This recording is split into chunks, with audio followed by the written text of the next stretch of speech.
Alright everyone, we are back, and we're on to level 2-1 in Plants vs Zombies 1. Oh my. Evening, Awesome 014. Those zombies just won't let up, will they? You'll notice that fighting zombies at night is different than in the day. For one, you won't get any sun falling from the sky. You can still get sun from sunflowers though. And lucky for you, you got yourself some puff shrooms. Plant as many of those as you can and you'll be A-O good. Which is exactly what we're gonna do. So, start things off. We're not gonna have any sunflowers at all. Because unlike Plants vs Zombies 2, you can plant as many of these as you want and they won't expire. Which is just beautiful. I don't know why they limited that in Plants vs Zombies 2. It's honestly like such a weird thing to do.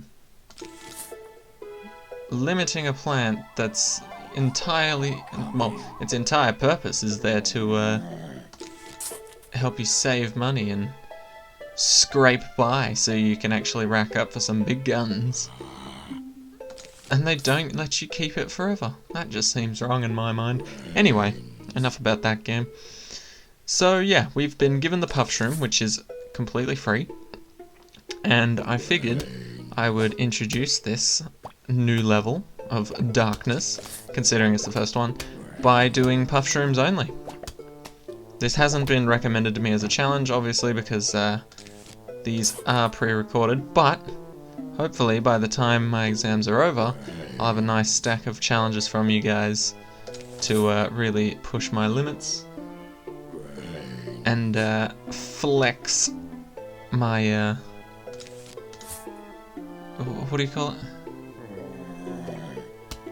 Flex how amazing I am at this game, that's it, yeah. Not to stroke my own ego, but I am pretty amazing at this game. And to be honest, it's a simple enough game that I am considering doing speedruns if you guys are interested. I've never done one before, so big ol' warning, I'm not saying I'm gonna be good at speedrunning it or be close to whoever's in first, but I do kind of want to give it a shot. So if you guys want to see me give it a shot, I'll give it a shot. And if I'm really determined to give it a shot, I'll give it a shot regardless. But I would like your opinion on it, so do let me know if you would be interested to see that. I've never done speedrunning in anything before, so that'll be really interesting for me. Like, I've got Portal, and I've seen speedrunners do Portal, but I just don't have the mouse flick skills required. I'm not that good with aiming. Like when it comes to FPS games, I'm not that great with aiming. So I don't think I'd be very good at something like Portal speedruns or Fallout speedruns. Ooh, save up money to purchase cool stuff. Seems legit. Alright, so level 2-1 is when they start introducing coins. Occasionally zombies will drop coins, silver and gold. Gold's worth 50 in-game currency and silver's worth 10. So collect up as much as you can from this point out to buy cool stuff. There's a gold one. And yeah, okay, so it is in like dollars of some type. Okay, so this also introduces a bunch of new features all at once to us. First of all, nighttime, so no sun from the sky. Second of all, puff shroom, zero cost plant, the only good one of its type. And third of all, gravestones. We don't know what they do yet because we have not seen it happen, but they do in fact do something. Fourth of all? I don't think anyone's ever gotten to fourth of all. Anyway, fourthly, that'll be it. Anyway, yes, fourthly, newspaper zombies. Have a little newspaper shield, and when you break it, they get really annoyed and run at you. It's like the opposite of a pole vault zombie. You get rid of what they want and then they slow down, but not in this case. Alright, so this is just to show you the power of spamming, something usually you only need to reserve for Plants vs Zombies 2, but works just as well In Plants vs Zombies 1, I've spent exactly 0 sun and managed to fill up almost my entire screen. So here's where the graves come into play. On the very final wave, or the very final flag, zombies will rise from the graves, what do you know, and get a little bit of a head start if you let them. Okay, I'm just about to finish up here. This seems easy enough. This might have been trickier early on if we had to verse 2 layers of zombies in every single lane, but we're fine because it is the final wave and we've prepped hardcore. Alright, so now we get this little yellow mushroom. I wonder what it does. It gives small sun at first and normal sun later. Hey, you've collected 310 coins so far. When you collect 750, I'll sell you something real neato. Interesting, interesting. What could he possibly have? I wonder. Anyway, we're going to try out the Sun Shroom, just to show off what it actually does. I think we could beat this level with mushrooms only, so I'm going to try it, but the Sun Shroom's there as like a backup, just in case. And we're going to choose some obscure plants if we do require a backup, so it's not too easy. So yeah, pretty much the entire nighttime level is just all about spamming puff shrooms at the start, because there's no better defense like a really good offense, right? Because this is technically meant to be a defense for me, trying to stop the zombies from entering. But at the same time, why bother defending when you can be offending? That didn't come out right at all. But it sounds like it should be right.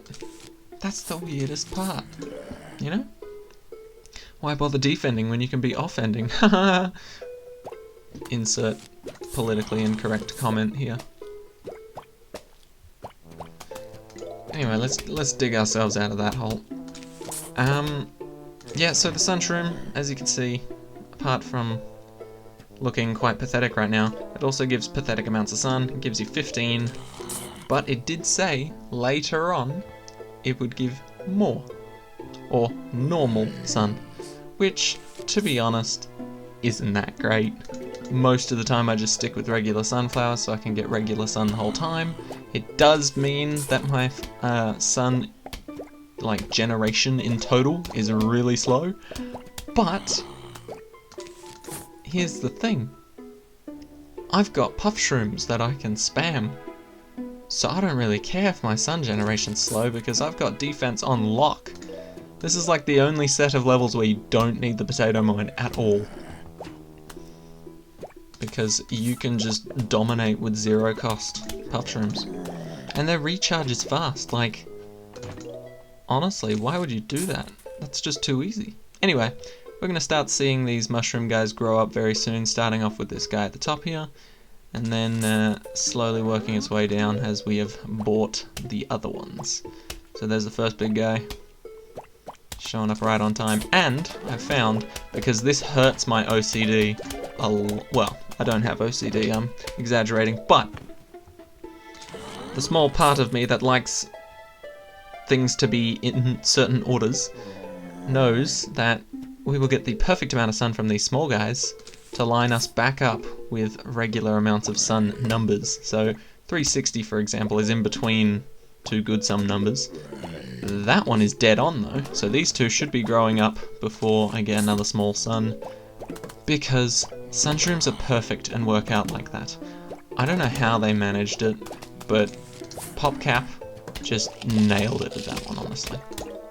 It would bug me so much if this was like a rando number that I could never get to a divisible by 25.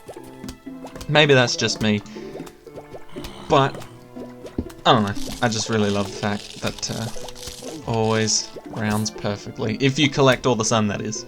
If you ignore some and lose it, then that's your problem, man. You need to be more focused on the game. But overall, I think when it comes to Plants vs Zombies, I think I'm fairly good at collecting everything that drops. Like, I might miss a coin here or there, but that's just because the screen's going crazy and I absolutely cannot focus on the right side of the screen when the left side is in danger or something. Not that it ever would be. Left side of the screen is always going to be perfectly protected when I am planting the plants, but in case one of you guys put out a challenge that just makes my head explode, then yeah, I might miss a few coins here and there while I'm panicking. There goes a puff shroom, but honestly, nothing was lost. Not saying they're worthless, but they literally cost 0. I can't really defend that, can I? Alright, so I've never tried versing Buckethead zombies with only puff shrooms, but I imagine it is not the easiest thing to do in the world. So far we've only had Coneheads, which has been good. Coneheads and regular zombies. We be safe, and we know that we can defeat the newspaper zombies with ease.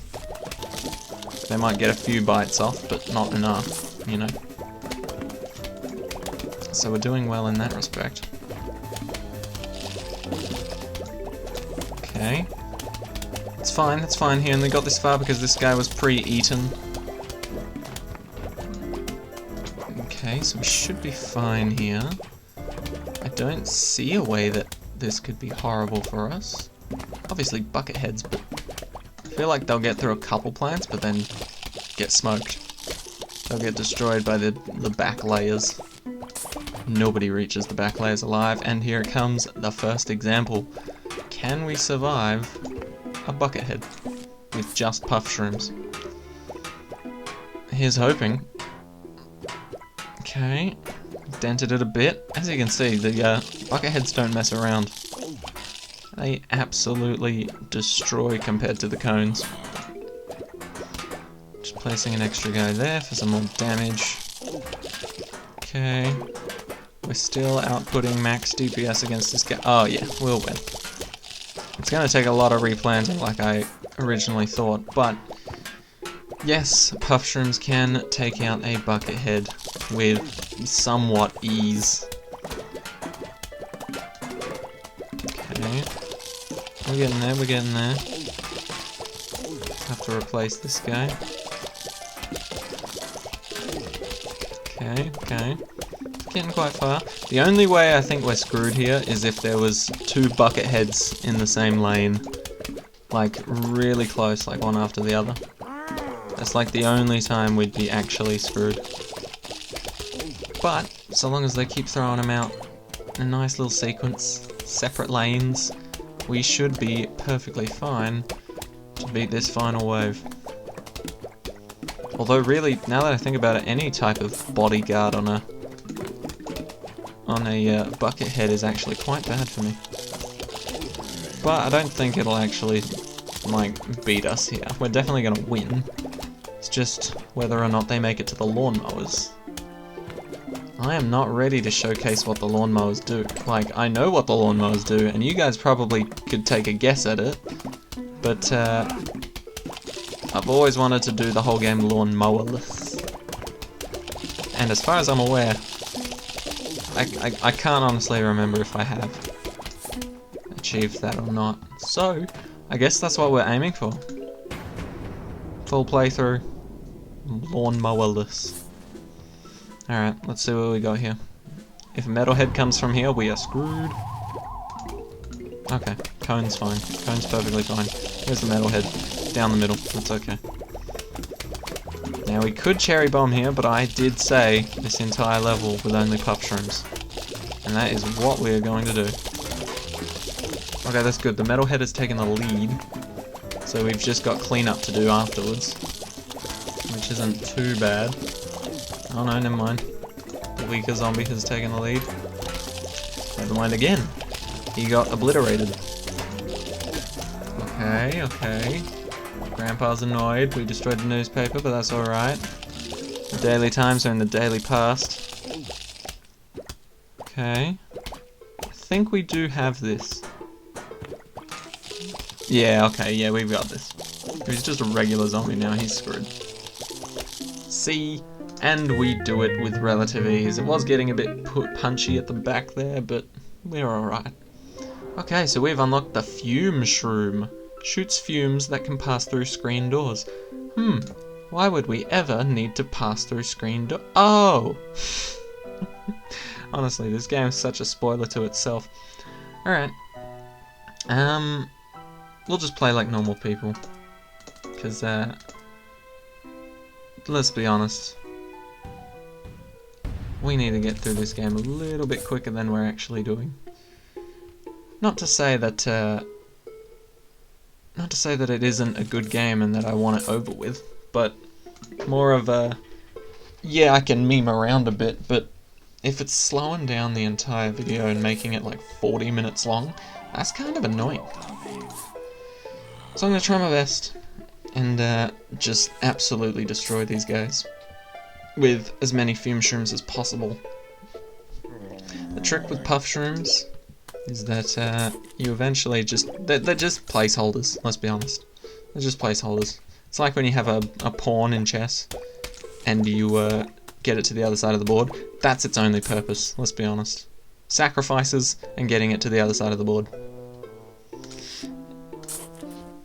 Other than that, it's not really helpful. Sacrificing in this is obviously just like digging up. Whew, sorry, it's getting late. Digging up a plant to replace it with something better, i.e. fume shroom. And getting to the other side of the board, I guess, is just like dealing with the early game enemies in this case. I could place a second row of sun shrooms. That is a tempting idea. But I feel like the fume shrooms are good enough to deal with one row. So, we'll give it a shot, test it out, see what it's like, see how well it plays. So obviously it can't reach the whole map, but I think soon it'll get in range. There you go. So it shoots about 4 blocks ahead of itself, which is pretty decent, let's be honest. It's not the whole map, but it's a pretty good chunk of it. If you place it at the back, boom, it reaches up to here. So, you know, fairly good protection for the cost. It's not the pea shooter, obviously, 25 more sun and you've got infinite range, but still, it does have penetrating damage, which is quite handy when you're dealing with zombies that file in literally lines. Right, so this is the screen door zombie, usually quite tough because the screen door absorbs all of the hits, and the screen door is quite tough in itself.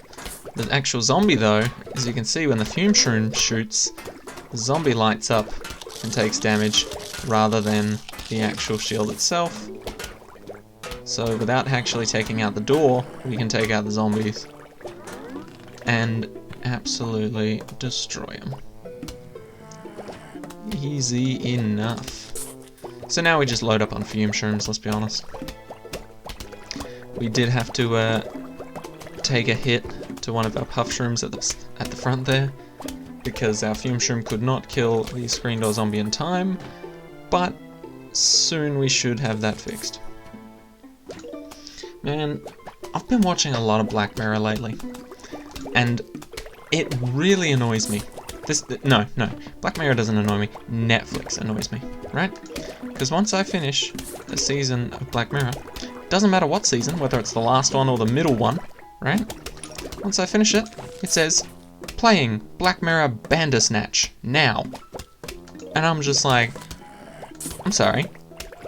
I believe the next episode is called something else, right? But then Netflix is just like, no, you don't want to watch this. You want to watch Bandersnatch. You want an interactive Black Mirror episode. And I'm just like, no, I think I'd rather finish the series first, then I might check it out. Thanks for the notification, but you can shove it. Honestly. Although, I must say, I did finish Black Mirror yesterday, and I did in fact also play Bandersnatch yesterday. I'm not gonna lie, it was really good. I must admit, I really liked it. Like, I can't remember the first ending I got.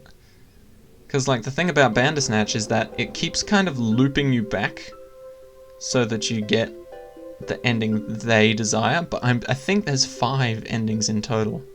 Or at least 5 endings, and then there's 50,000 variations of them. Anyway, Gravebuster, 75 sun, planted on a grave to remove the grave. Fair enough. Hey, want to buy an extra seed slot? It'll cost you $750, but you'll be able to choose 7 seeds per level instead of 6. How's that sound? Yes. Alright. And hey, when you save up to 5,000... Jesus, okay. Bump up the price much, I'll sell you the 8th seed slot upgrade. Check you later. What a great neighbour. What about mates rates, huh? Honestly, I've only ever heard people say mates rates in Australia. I don't know if you guys know what that means, because I don't know where you guys actually come from. But essentially, if you don't know, it's rather self-explanatory, but mates rates is when you give your friends discounts because you work at the store that they are buying something from. So like, I don't know, you work at some sort of gaming shop and you're serving your friend, so you give them a mates rate discount, which is something that is completely legal, actually. You can, as far as I'm aware, certain companies let you do it. Some don't, but you still get them, right? So, I've got a mate that works at Coles, so if I ever go shopping there, and he happens to be on checkout, I just go straight to him, and suddenly I get like, I don't know, 5% off. Which honestly isn't much, but it's quite nice. Must admit. I always appreciate things like that. Anyway, so essentially what you need to do is get a massive group of friends, spread out all of their job applications, right? Just so that like you've got one friend working in every single type of business. So you've got like, I don't know, someone that works at your game shop, someone that works at local groceries, someone that works at like an auto mechanic or something, just so that you get like all the discounts and it's great. Or, do what me and my girlfriend do, go shopping every single week, go to the same people every single week.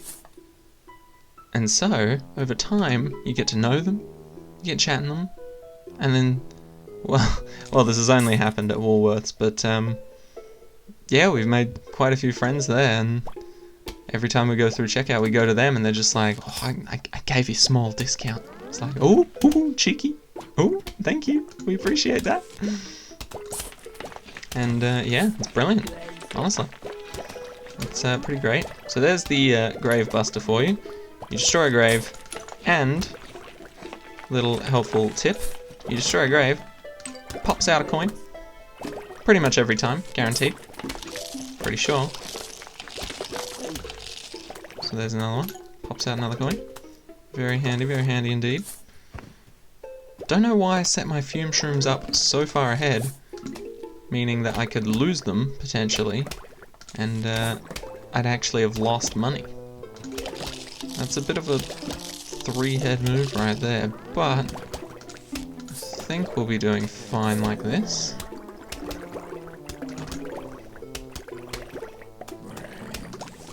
Oh yeah, we're alright.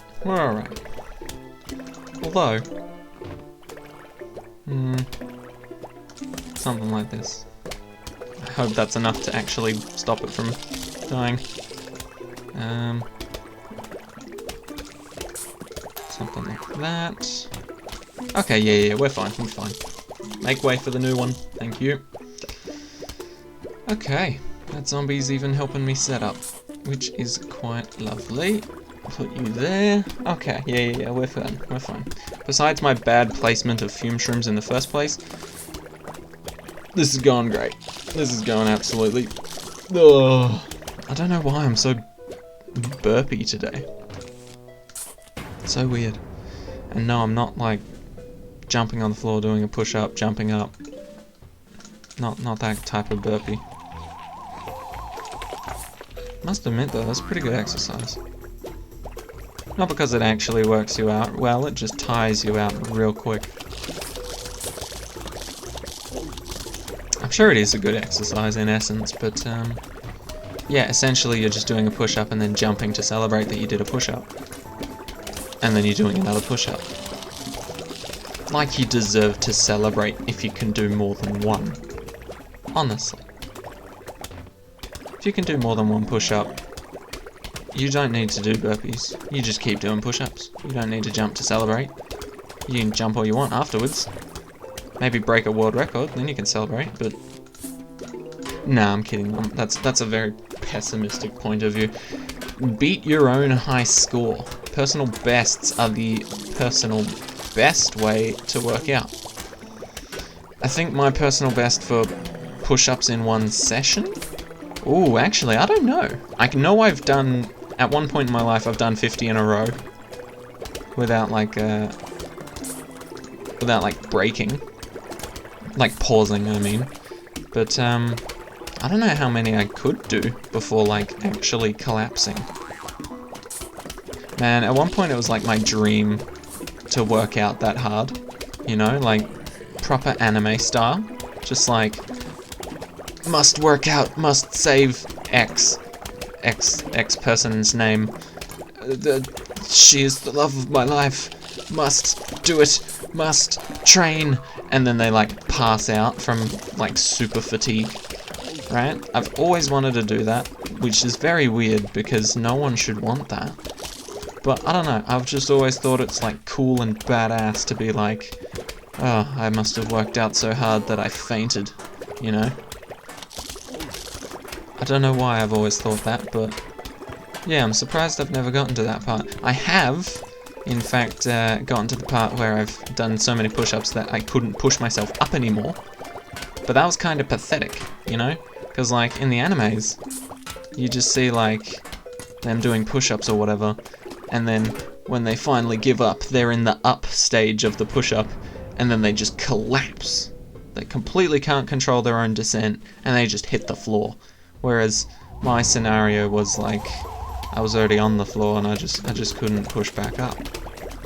Which is kind of lame when you think about it. Anyway, we're just about to finish this level. Snagging a few coins while we can. Trying to completely obliterate this level of coins. Can we do it? Oh, we can get one more in. Hold up, hold up, hold up. There we go. And we have unlocked... What does that say? The Suburban Almanac, I believe. Keeps track of all plants and zombies you encounter. Alright, so let's have a look. We can see our plants. And honestly, great fun in itself. Go through all the plants and read their little descriptions here. It's quite funny, I must admit. What's this one? Some folks say Potato Mine is lazy, that he leaves everything to the last minute. Potato Mine says nothing. He's too busy thinking about his investment strategy. I haven't read these in years. But goddamn, I remember that they're at least hilarious. Oh, same with the zombie ones, actually. But, we'll get to having a look at those as well. Ever play a game called Whack-A-Zombie? It's just like hunting squirbows. You know those furry little rodents that dig holes in your lawn? Yeah, just like that, but instead of squirbows, it's zombies. And instead of a shovel, it's a mallet. And instead of me, it's you. Oh, is it bad of me to think of that that meme from SpongeBob where it's like, "Hi, Squidward!" and SpongeBob just like pops up out of his lawn, like scaring the absolute crap out of him. Same with the mailman. SpongeBob just like jumps out at the mailman and scares him after death because he was like waiting for a package or something. Anyway, so this is Whack-A-Zombie, one of the other minigames featured that will be making a comeback after we finish the game. I'm pretty sure there's a part 2. But it's pretty simple, to be honest. Like, I personally like to lay out a bunch of potato mines just for fun, but you really don't need to. But we do like coins, so we will be using as many of these as possible.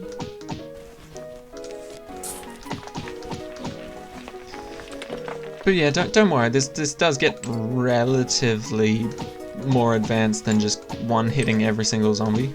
There does cone head zombies do spawn, which take 2 hits. Doesn't change it up too much, and honestly doesn't make it any more difficult, but, you know, at least if you're not on... Well, no, actually, if you're not on PC, that means you're on like an iPad or something, and that's even easier because you just tap it with your finger. Just like Cookie Clicker, you know? Anyway, but I really don't see a way for this to be difficult for anyone to manage, because it's literally just tapping on all the zombies as they show up. Hey, that's rude. So, yeah, just like the walnut bowling, honestly, you could leave it for quite some time to see if it would actually get difficult. And it does get, like, annoying if you do accidentally click on the sun instead of the zombies. But most of the time you should be fine. Honestly, I could just stare at the middle of the screen, kind of just going cross-eyed, and I could probably nail all these shots. Well, not nail them, but I could probably still defend relatively well. Alright, I'm gonna try it. No one's even coming, and it's the final wave, so there's really no point.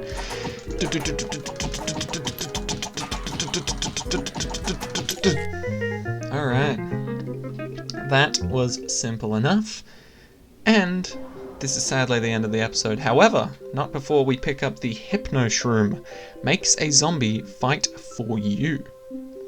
So, we'll have to see what that does in the next episode. Obviously, it seems a little bit self-explanatory, but how does it work? You don't know exactly. Unless you've played the game before, in which case you know exactly how this works, and you know just how good it, or bad, it may be. Anyway, thank you guys so much for watching. By now I should be 2 exams down and studying for my 3rd one, so things will get back to normal right after the 3rd exam because I've only got 3. Anyway, hope you guys are doing well. If you guys have exams, good luck for them, or if you've already done them, I'm praying you get good marks. Anyway, take care of each other and yourself, and I'll see you in the next one. Peace.